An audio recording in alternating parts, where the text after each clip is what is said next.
오전에 본문 말씀은 고린도전서 10장 19절에서 21절입니다. 고린도전서 10장 19절에서 21절을 보겠습니다. 그런즉 내가 무엇을 말하느냐? 우상은 무엇이며 또 우상들에게 바친 제물은 무엇이냐? 그러나 내가 말하노니 이방인들이 제사하는 것은 마귀들에게 하는 것이지 하나님께 하는 것이 아니니라. 나는 너희가 마귀들과 교제하는 자들이 되는 것을 바라지 아니하노라. 너희는 주의 잔과 마귀들의 잔을 함께 마실 수 없으며 너희는 주의 식탁과 마귀들의 식탁에 함께 참여할 수 없느니라 했습니다. 오전의 주제는 조상 숭배, 하나님을 대적하는 마귀들과의 교제입니다. 조상 숭배, 하나님을 대적하는 마귀들과의 교제입니다. 잠시 제가 기도하고 전하죠. 예. 그래서 제가 이제 기도에도 다 나와 있지만은 해마다 추석을 맞이하면 수많은 사람들이 일가 친척들을 찾아서 고향 땅으로 나들이를 나섭니다. 그런데 이 그리스도인에게는 불신자들이 섞여 있는 그리스도인에게는 그렇게 좋은 명절만은 아니에요. 제사 문제가 있기 때문이에요.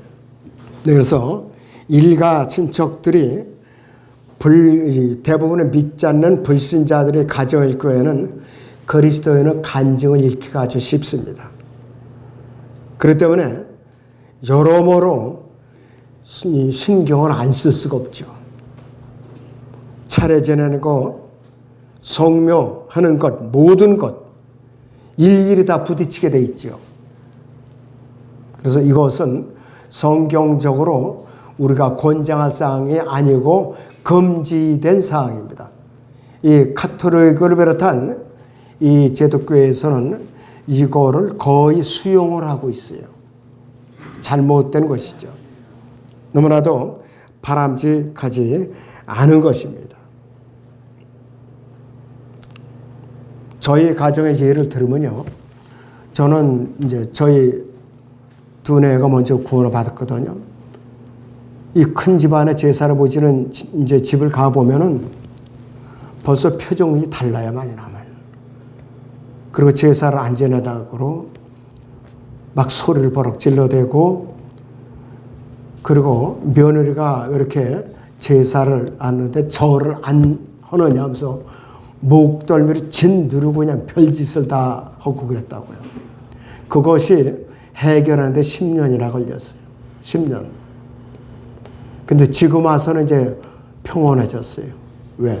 그래도 복음이 들어갔기 때문에. 그래서 아무쪼록 그런 가족들이 남아 있다면은 인내심을 갖고 잘 설득을 하고 견뎌내야 됩니다. 첫째는 우상 숭배는 마귀에게 드리는 제사입니다. 신약에서는 언약이라는 단어가 나요. 언약. 창세기에서 요한계시록 1까지 하나님께서 선정하신 특정한 인간이나 집단과 언약의 관계를 체결합니다. 그래서 언약이라는 의미가 히브리어로는 발음이 베리트라고 발음해요. 베리트. 첫째는 자르다, 쪼개다는 의미가 있어요. 자르다, 쪼개다. 창세기 15장 8절에서 17절에서 하나님께서 선택하신 아브라함과 언약을 체결할 때 제물을 쪼개라는 장면이 나와요. 자르다, 쪼개라 이런 장면이 나와요. 그다음 두 번째는 먹는다는 의미가 있어요. 먹는다는 의미. 근데 먹는다는 의미가 왜 나왔는가 굉장히 중요합니다. 계약을 맺는 두 당사자 사이에 모종의 절차를 갖고 마지막에 친교하는 의미에서 음식을 함께 나눠서 먹어요. 그러므로서 언약이 맺어지는 거예요. 자, 이삭과 아빌메일렉도요. 그들이 먹고 마시더라 이렇게 결론을 내리고 있어요. 야곱과 라반도 그들이 거기 무더기에서 먹더라 이렇게 먹는 것으로 끝나면서 언약이 다 종결이 되고 있어요. 언약이. 자, 그래서 언약의 의미는 이외에도 화평을 의미하는 샬롬이라는 말이 있고 그 다음 묶는다 또는 보다 그 다음에 사이 이런 의미가 여러 가지 있지만은 이삭과 아비멜렉의 경우든 야곱과 라반의 경우든 언약을 맺는 궁극적인 이유가 있습니다. 서로 적대 관계에 있다가 화평의 관계로 이제 전환되는 것이 맺기 위함인데, 그래서 이 언약을 맺는 당사자들은 누구나 하나의 제사의식을 빌려온 행위예요. 제사의식을 빌려온 행위라 이것입니다.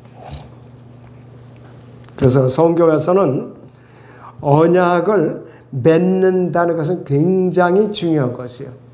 여러분들도 거듭나는 순간에 예수 그리스도와 언약을 맺은 상태예요.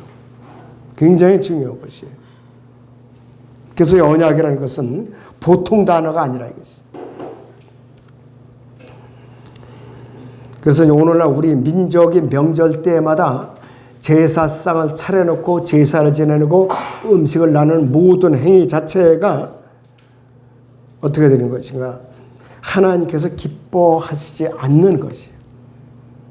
그렇기 때문에 명절날 제사상을 차려놓고 절하는 것도 영적인 행위입니다. 이것도 보이지 않는 영적인 행위예요. 상대가 누구냐가 문제예요. 상대가 마귀를 상대로 해서 이것이 제사를 드리면 경배를 하는 것인가, 하나님을 상대로 경배를 드리는 것인가, 이 엄청난 차이가 있는 것이.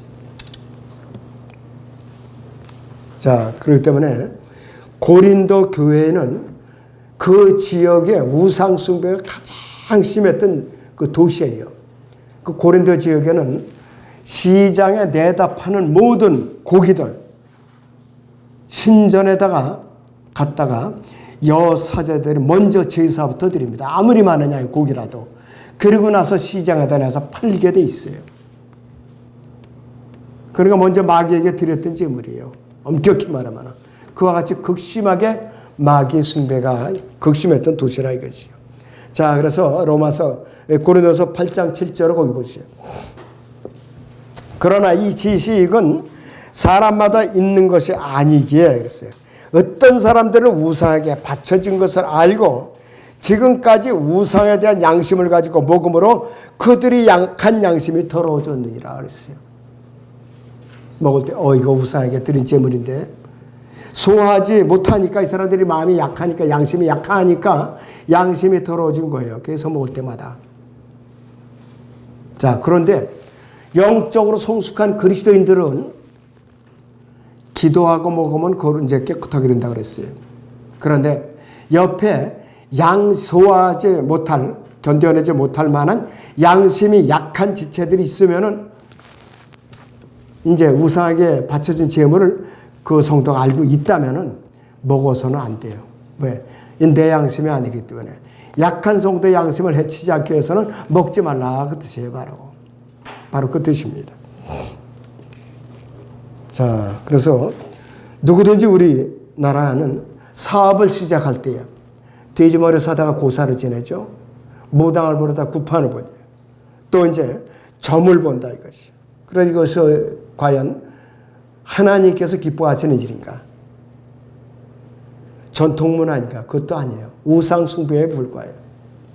온갖 잡다한 년들을 섬기고 불러드리는 그런 마귀들과 교통하는 제사라 이것이 바로 우리에게 복을 주시는 근원은 하나님이십니다.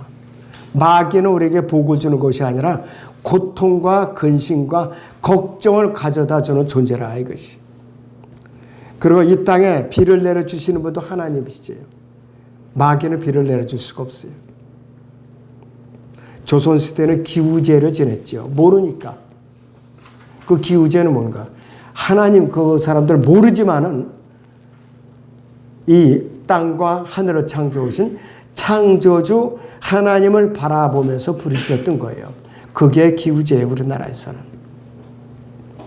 자, 그래서 이 민족이 5,000년이 넘도록 굶어 죽지 않고 가물지 않도록 여태까지 때에 따라서 비를 내려주시고 풍년을 들게 해주신 것은 결국은 믿었든 믿지 않았던 하나님의 은혜예요. 추석 명절도 하나님의 은혜로 이제 핵과일과 핵곡식을 먹는 것이에요, 여러분들.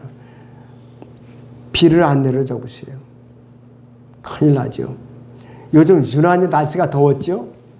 여러분들은 견디는 게 힘들지만은 벼가 이거라는 하나님의 은혜입니다. 벼가 이거라는 하나님의 은혜예요. 그래서 인간의 생사복을 주관하시는 분은 하나님이지 마귀가 아니라 이것이. 그래서 우리는 우리 민족도 마귀가 아니라 하나님께 찬양을 드려야 돼. 하나님께 찬양을 드려야 돼. 그리고 하나님께 경배를 드려야만 된다 이것이. 조상 숭배는 엄연히 하나님을 대적하는 마귀들과의 교제입니다. 이사야서 65장을 보죠. 구약에 1절을 먼저 봅니다. 나를 구하지 아니한 자들이 나를 찾았으며 나를 찾지 아니한 자들에게 내가 발견되었노라. 내가 나의 이름으로 불리지 않던 민족에게 말하기를 나를 보라 하였노라. 내가 거역하는 백성에 대해 손을 종일 폈나니 그들은 자기 자신의 생각을 쫓아 선하지 않은 길에서 행하며 동산에서 희생제를 드리며 벽돌로 만든 제단에서 분향하여 계속해서 내 얼굴에 대고 나를 성내게 하는 백성이니 그들은 무덤들 사이에서 거하고 은밀한 장소에서 유숙하며 돼지고기를 먹고 가증한 것들로 만든 국물을 그들이 그릇에 담고 말하기를 네 자리에서 있고 내게 가까이 오지 말라. 나는 너보다 더 거룩함이라 하느니라. 이런 자들은 내 코의 연기요 종일 타는 불이라. 보라, 그것이 내 앞에 기록되었으니 내가 잠잠치 아니하고 부응하되 그들이 가슴까지 부응하고 그랬습니다. 이스라엘 민족이 우상 숭배로 인해서 전 세계에 지금 흩어져서 돌아오지 못하고 있잖아요. 아직도.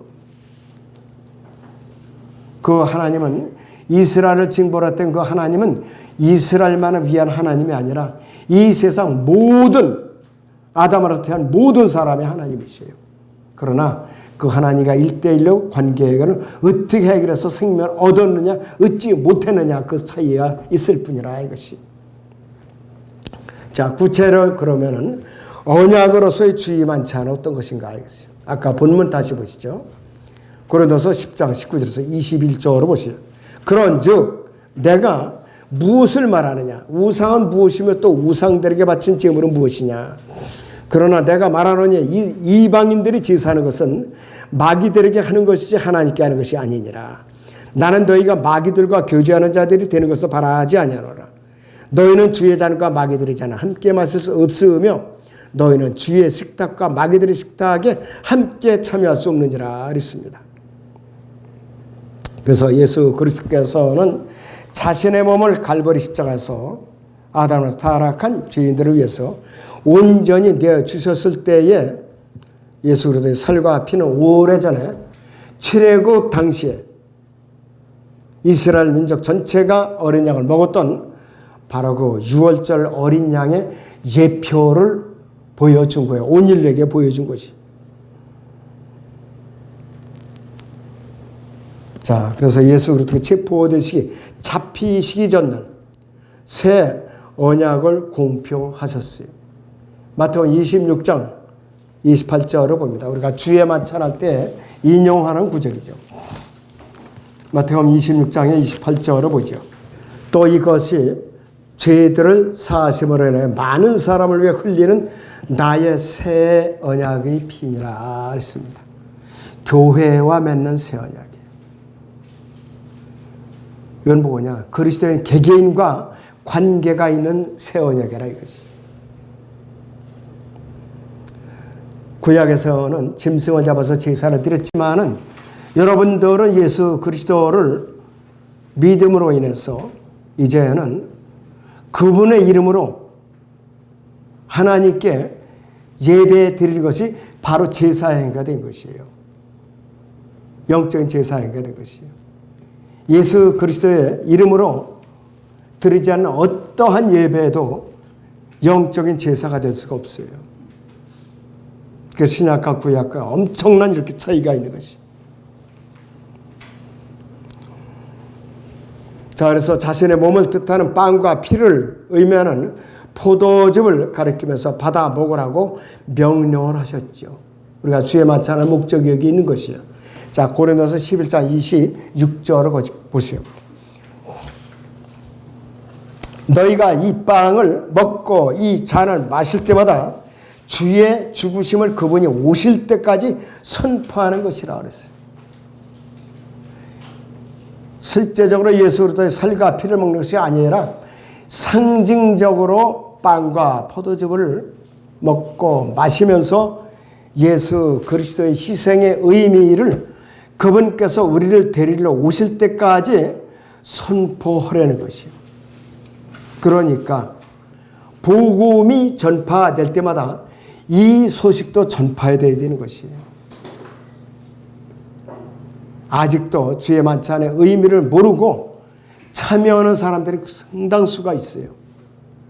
더더군다나 구원받지 못하고 주의 만찬에 참여하는 사람들이 상당수가 있습니다. 일반 교회에서 학습받고 집사명 받았다고 주의 만찬 참여할 자격을 주거든요. 그건 아니에요. 안 되는 것이에요. 확실히 거듭나고 침례 순종한 사람만이 가능한 것이에요. 그래서 새 언약은 하나님과 죄인 사이에 화평을 가져오는 이 약속인 것이요. 언약이라 이것이. 예수 그리스도로 주와 구속죄를 믿고 영접해서 그분의 몸함으로 구원받은 성도를 구속시키는 역할을 한다 이것이에요. 바로 이것이. 어떤 사람은 마귀를 숭배함으로써 영원한 저주를 받게 되죠. 또 어떤 사람은 주 예수 그리스도를 주와 구세주로 믿고 영접해서 구원을 받고 예수 그리스도의 몸 안으로 더해집니다. 그래서 영원한 생명의 동참자로서 참여하게 되는 것입니다. 바로 이 둘 사이에는 축복과 저주가 나뉘는 것이에요. 엄청난 차이가 있는 것이에요. 그래서 여러분들이 우상 숭배를 하는 것도 안 되지만은 주의 만찬에 참여한 것도 이렇게 엄청난 차이가 있는 것이에요. 굉장히 중요한 것입니다. 그래서 여러분들이 예배 마치고 각자 일가 친척들을 만나건 또 친구들을 만나건 직장 동료들을 만나건 어떤 사람도 만나든지 간에 이 의미를 잘 되새기면서 즐거운 연휴를 보내시기 바랍니다. 기도하겠습니다.